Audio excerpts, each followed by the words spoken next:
Clear to te in zawain chi bai levek ule los Hnamte channel akalo welcome levek acheu ole tungtum kan video chuan hero Destini new model chuak thar chungchang kan soi ho dona kan clear ho nga review video te kan en ho donia ama saberin aman hi han soi ho phot ila aman hi chithum aron oma ZX Plus le ZX le VX variant aron oma aman tober hi noi khatle sing khatle sang ni le zali le som ni le panga ania adot tu hi noi khatle sing khatle sang khat zathum le somriat le pakwa chuan atlom ber hi noi khatle sang ni le zani som nga le pakwa te an ni lon ala du tan Amawii hero a hian an showroom a hian lon ati ngal theya bank kalshan pa ngai loin lonin apmuna hian an boy pui thei ngal bok ani ti chuan a design lam hi I han thlir ho ma support ila a design hi vintage look kan ti mai manlai style manlai scooter ho design style ni si in tunlai style in changkang takin anon thuama a headlight te hi DRL moi tak mai anon kentel tira DRL te hi zana a eng ema ti chuan projector hi aron kengtel boka projector hi zana eng ema hei kan muang hian zana te po kan han test vela tunlai scooter chuaka chuan a headlight hi a eng ber te jing mi ani nge yang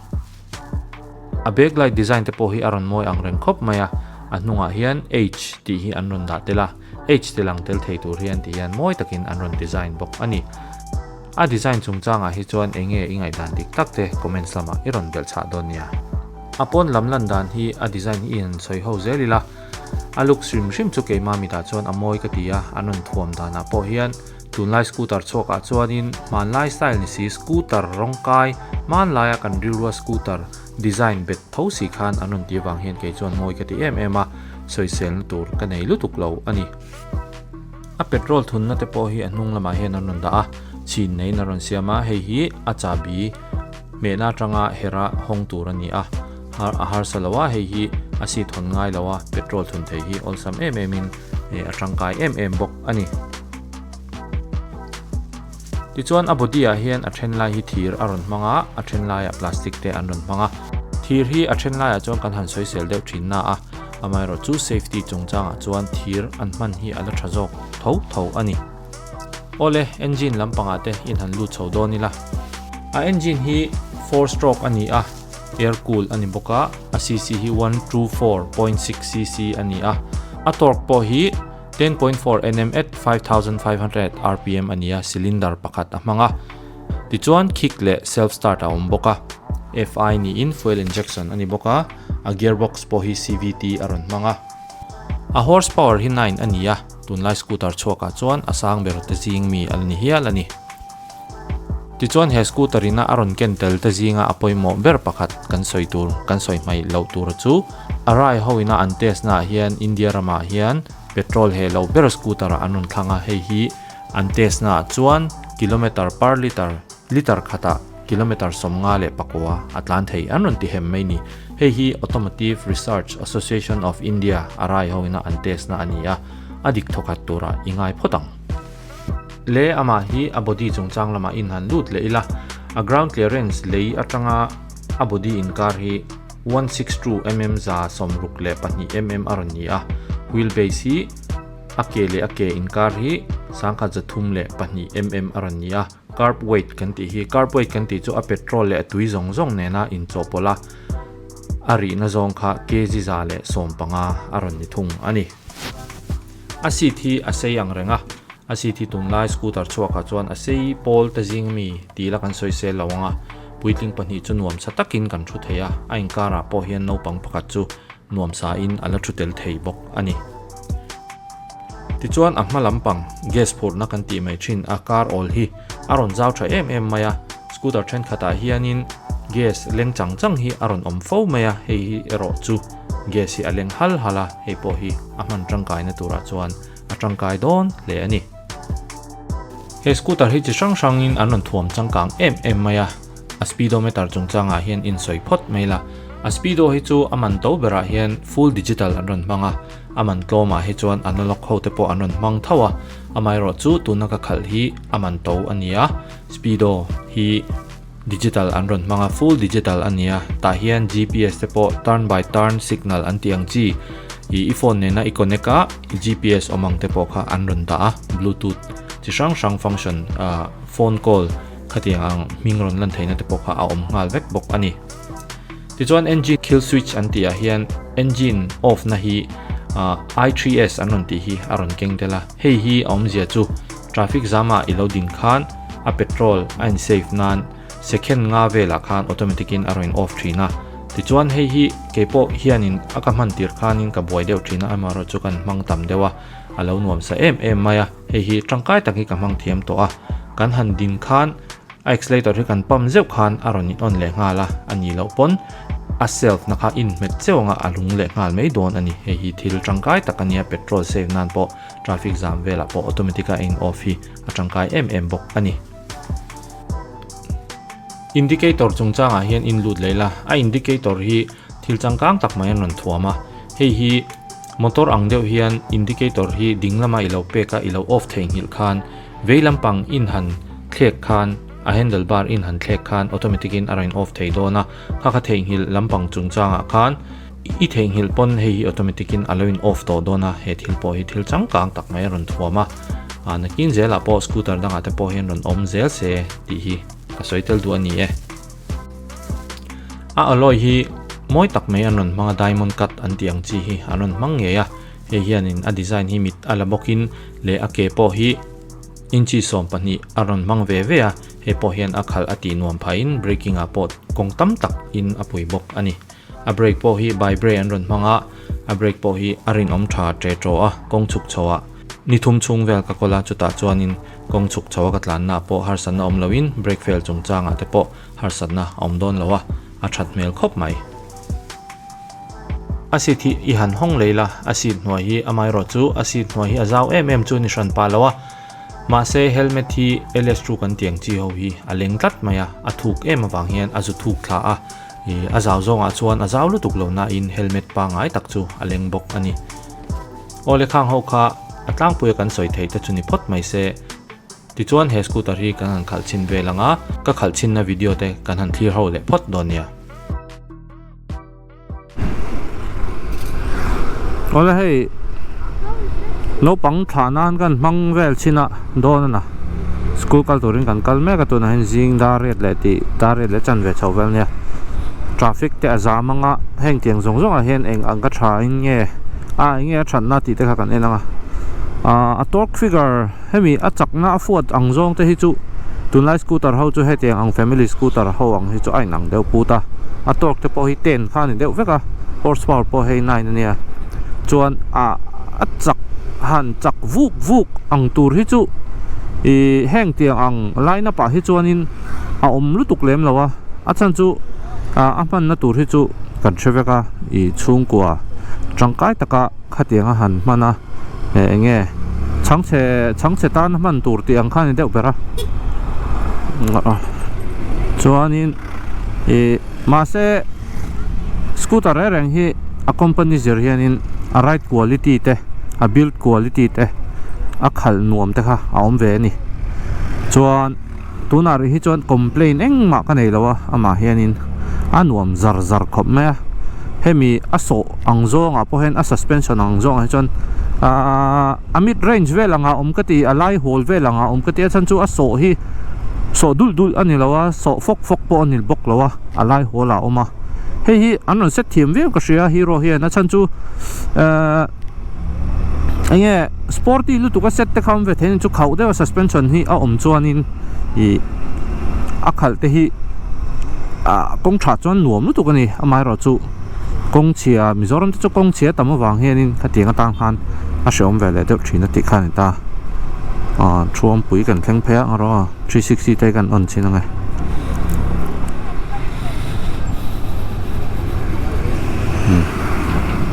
khani tin sikul thana hi ahla lu tuka pui takani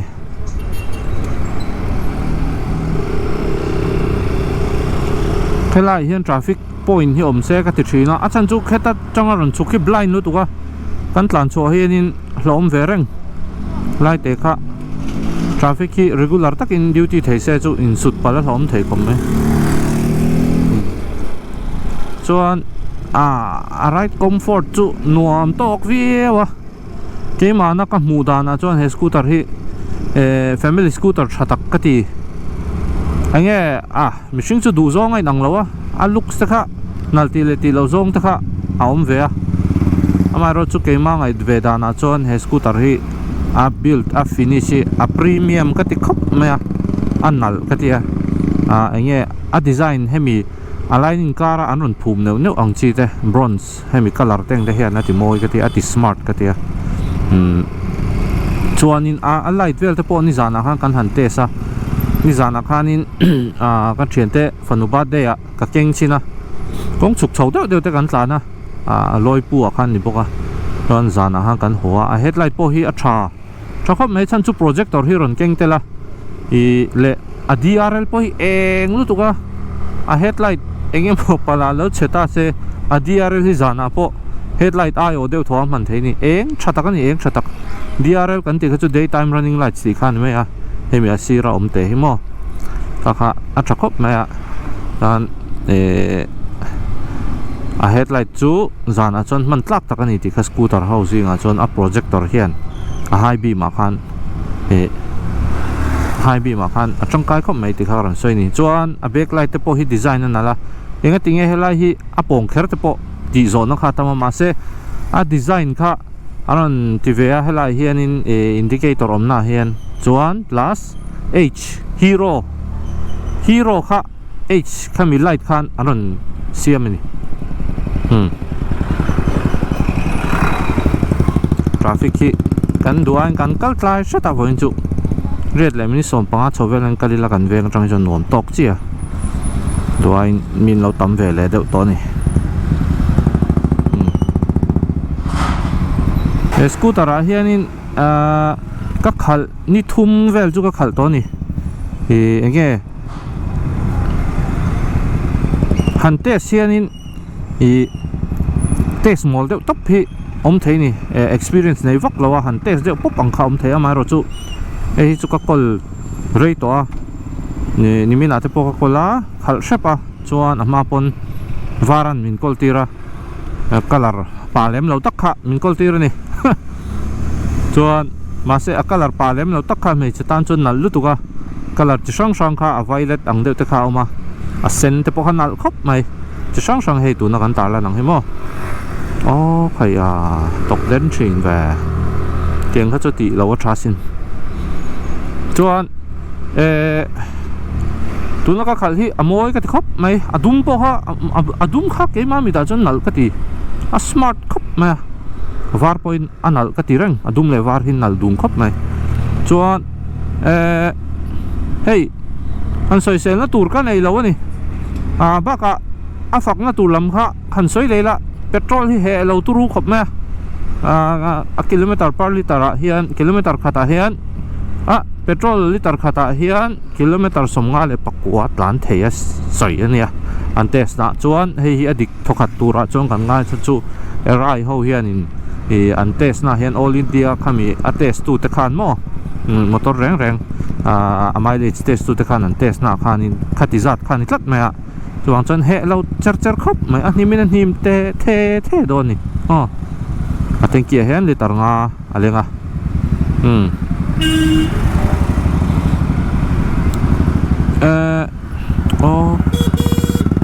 signal traffic and normal signal pol dan signal back to long chuanin hey soitur neu hi atama enge a helmet da na hi hemi a bom hi mo asin noi mi hi hey hi Aizawl tu ka telu tuk lem lo boka ma se tha ka ti na deu chu helmet full ls truang chi hi aleng kat mai ni aju thuk tha ei helmet leng lo atinan asit pong put ang te hi om vele thina ma se hei chu helmet kha ka tiang chi half face so kha leng kat mai ni chu tangkai na ne chon light te kha om thlapa Bawngkawn kan thleng phei le ta helai hi chu pui thin ani pui thin mấy ở trong cái này fire tuần lai chu YouTuber hi kan tam tama ma dewa za na chang she lo hoisen tak taka vlog shot hi kan tam tariu ma cái tiếng gì chú mi phal na po là lem là va thì mi ang chi hi kan pung ta riau he hi ka vei ril ru khop mai mani po ka soi lawanga zai thiam lar pakhat lu me na ka han kala pa pakhat hi ron lut mi me phone in ron hol kual pop pop me kan thil ti lai te le kan chet vel te po khati boy khopin aron ti mi me ni dil po dil lok lem lo khan ang tiang de kha ti chi lo khop mai som big ni lo hi chuan in ke he tiang vel hi ti ka du lem lo a tiang kha tun lai chana chuan in i she te ngu ti ta kan soitel du me ni content chu in milvia lo na hey scooter hi kan hmang na sa two wheeler a hianin chet vel nan hian bike ai chon two wheeler tam zia he kan hmunga hei hi ani a kan zoram khovel ri hi chu chuwang chuan in scooter hi khopui chunga han che nan shim hi chuan a tangkai heng te po aron chuak thara mi pui hian kan la mer shet lutuk lawa i chuwang chuan in heng te poi ron mer shet ve ula showroom a khan a khal chin the tun la ka khal hi demo nia a khal chin the a i vates ve ro u du ina test sei ti kha karon soi du Amawii hero Bawngkawn a khan mo chonga problem om lo scooter hi kan achak vuk tur ti a soi tur chu ni lo ma se achaka atiang ang boina om lo he ka fa te pani ka phura nuam pon ti khop mai a thut po a nuam tok an ti ni a sit te po sei tha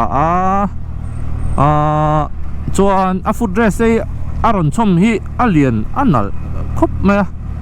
ka soi vek to nu kan soi non vele mai nge chuan tuna ka thil ti bera hi chu a ride comfort nge ka experience khan ta chuan anuam khop mai hey Aaron va moi ve ron ti Aaron film star ni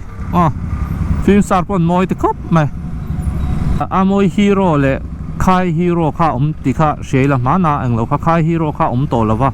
tuna hian Amawii hero mana hero Honda ni thin kha ti kha a shelo tang khan kan soinon vele shim nge hero Honda kha to lawa hero chau ni to hero le Honda kha anin thren to chuwang chuan in Honda po kha shanin oma hero po kha shanin oma ma lai kha chuan charisma te splendor te kha hero Honda kha ni thina Honda ne nan tho ho thina wang khan tuna chuan to lawa chuan vai va kona khan to lo boka Bawngkawn Bawngkawn Lunglei Road khan somi helipat noi phe khan ti kha karon soi non le du ni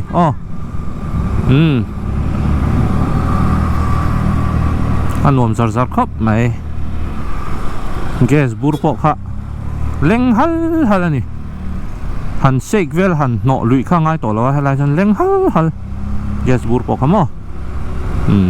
petrol he lo ngang khop mai chil soi mai hi ka nei le thi na soi tur hi atam ma wang hen dar ko ri don bete 5 minutes alone features kha ama ne na aron chom ho kha kan soinga hey mi apon sedana bula hiarin USB charger kha aron hal USB port ka tina USB port kha hala phone charge du ta ha charge ngal thaya chuan helama hianin i3s ti hi ma kha chu i kill switch to lawa automatica traffic jam idin khan second nga vela khan i amai na ron off don ni chuan accelerator khai pam le zeunga kan le khan me kha atira khan i atira ka manin ke po ka boy ma se kan man than khan ol som kha ka ti te ma traffic jam le ama tia lo thimai kha petrol kha a safe ni ti kha ka soitel du ni school kan thleng ve trepa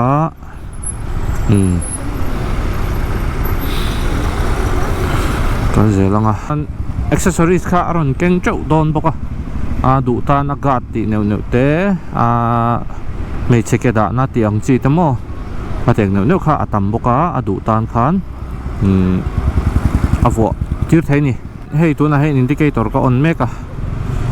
indicator hi ka ona chuan nakina khan ka off theng hil thei ani lo thei hil pal thei kha om thei ni ma se kha thei hil to lovin antiran motor ang deuh khan veilama lo petai la ma se nakina khan in dinglam ka her pal khan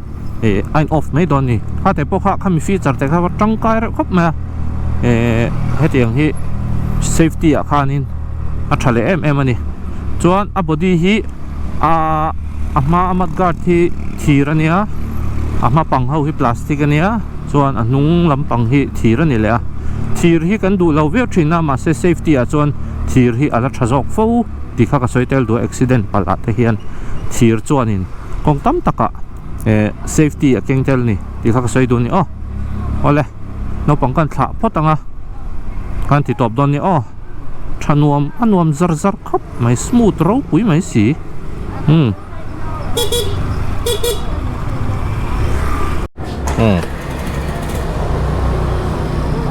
instrument cluster po nal khop mai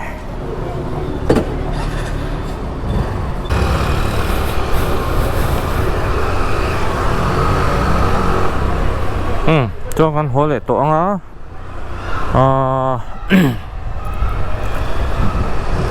inge overall a khan right quality comfort and kima khan ka ngai dang kan soyang 10 hi a full mark ka da thina 10 out of 8 vela ka da ni an san chu soisel na tur lem hi ka nei lem lawa an soisel vak tur hi ka hre to lawa chan chu tun lai scooter chok te a that lang pui veka a in ang deuh put hloma thabik filler hi a om lem lawa ma se an mani company na an ron soi engemaw feature sang hi chu atel ve zia antinan tu mi te po an ron enge fak na ang deuh kha chu petrol he lo ti te kha nia ma se khang te po kha phai le mizoram kha compare chi te po kha lo ni lo mai thea amaro chu phai an test 59 kha chu I mizoram a po a thave thokat veu tura ngai la chuan chuwang chuan in bel chiang du ni chuan amoi hero khan om reng ti kha ka soi du chuan thil pakhat ka soi mai trap chu a petrol thun na hi he tiang hi thalo nung lampang hi chhuah donin en phot tur kol chhuah donin a petrol thun na hi an hnunga oma chi da nei thlap ti kha ka soi du ani kong chho deuh a khian kal le chini la chuan a soi le du chu tun lai scooter te bike two wheeler ron chok re hi meter hi anon digital vek to maya digital hi petrol vel chungchang a hian ke man lai mi kan lo ni wang te pon mai thea ka lung hi ala dum zan thei lo ni digital ho hi enge atum ang hena kal thin wang hian mi hi ati phang ma thei riwa enge atlama atum hi mo hei kong chho deuh a ka tlan ka nuam vel tok vel viu ni hei po ani turang in ani thlape le ka khala hi athar hlak ani wangin athar hlak ho hi achak lo deuh hlak thina kan hang khal rei deuh hianin achak vele me kha TVS Jupiter te po khan thawa kalak chuatir khan a chuai re khop me ma se tuna chu chak to rap kha khal nal ve deuh hi lo ngai ve thina chu kan thiat ve ngai scooter ho hi chumo atira hen chak vuk vuk lo hian om ve thina nia khata ka kan lo shelo ngati ka soi du chuan los Hnamte channel in lo clear thina kalom em top thleng win om pui tu te kha abikin in chunga lom thu ka soi na sa le zual ni chuan in hetiang enge ka channel a hian promotional emo fakna emo khati ang chi du te in lo om chuan ka piak po thei renga akha ka ti ve dan ni chan chu Aizawl na pa kan han ve te ngai to atun lai kho vela akha thir tu te pon mangtang kai thiam la ngai lo lam ni lo mi ti lo dan pon ni bik lo ka kan TV hi ni to vera YouTube te hi chuang chon fakna te in lo du chuan ka ti sak thei cheu ti kha kan soi tel ngal ni se ole kan ho to anga ni nuam tak in hmang don ni thank you for watching spots